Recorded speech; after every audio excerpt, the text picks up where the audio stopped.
Guys, ito guys, tingnan natin guys. So, grabe ito guys, oh, halos sumasayad sa lupa pa yung bunga guys, no?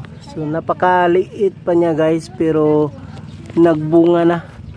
So, grabe kagandahan tong papaya natin guys, dahil maaga siyang magbunga at yan, marami yung bunga niya guys.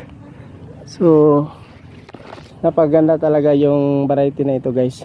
Hindi namin alam kung anong klaseng papaya ito guys, pero ang isa lang sa mga palatandaan namin guys na ito yung variety na ano namin, ang ano kasi dito guys, yung binhi nito guys, hiningi lang namin, yung humingi lang kami ng isang bunga at tinanim namin. At yung pag tumubo na siya guys, ganito siya guys, meron siyang parang maliliit na dahon din sa ibabaw. So ito guys, wala ito sa ibang variety ng papaya.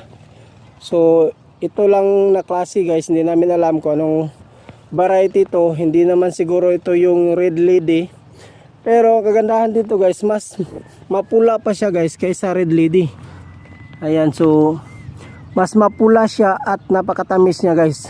At ilang ulit na po ito guys, ilang generation na po ito, pero hindi siya nagbago guys. Napakatamis at saka mapula po ito guys. So pag makaani na kami dito guys, maka-harvest na kami, ipapakita ko sa inyo yung bunga nito guys, kung gaano siya ka pula at gaano siya katamis. So napakaganda kung maano nyo itong papaya na ito guys.